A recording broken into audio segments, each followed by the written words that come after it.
16 Accords of Madness, Book 6. Hircine's Tale. Ever proud and boastful, Oblivion's mad prince stood one fifth day of midyear among the frigid peaks of Skyrim and beckoned forth Hircine for parley. The Huntsman God materialized, for this was his day, and the boldness of Sheogorath intrigued him. Rye without equal, Sheogorath holds in his realm giggling loons, flamboyant auteurs, and craven mutilators. The mad prince will ply profitless bargains and promote senseless bloodshed for nothing more than the joy of another's confusion, tragedy, or rage. So it was that Sheogorath had set a stage on which to play himself as rival to Hircine. Without haste, the coy prince proffered his contest. Each prince was to groom a beast to meet at this place again, 3 years to the hour, and do fatal battle. Expressionless behind his fearsome countenance, Hircine agreed, and with naught but a dusting of snow in the drift, the princes were gone to their realms.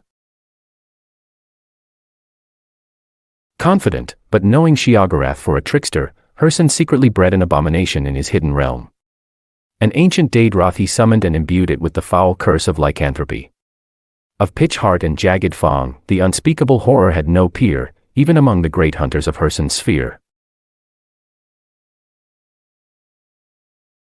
In the 3rd year, on the given day, Hircine returned, where Sheogorath leaned, cross-legged on a stone, whistling with idle patience.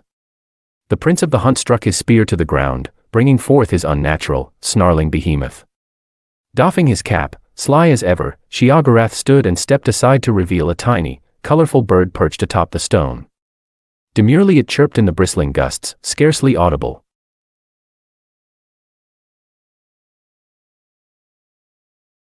In a twisted, springing heap, the Daedroth was upon the stone, leaving only rubble where the boulder had been. Thinking itself victorious, the monster's bloodied maw curled into a mock grin, when a subdued song drifted in the crisp air. The tiny bird lightly hopped along the snout of the furious Daedroth. Sheogorath looked on, quietly mirthful, as the diminutive creature picked at a bit of detritus caught in scales betwixt the fiery eyes of a larger beast. With howling fury, the worthing blinded itself trying to pluck away the nuisance. And so, it continued for hours, Hircine looking on in shame while his finest beast gradually destroyed itself in pursuit of the seemingly oblivious bird, all the while chirping a mournful tune to the lonesome range. Livid, but beaten, Hircine burned the ragged corpse and withdrew to his realm, swearing in forgotten tongues. His curses still hang in those peaks, and no wayfarer tarries for fear of his wrathful aspect in those obscured heights.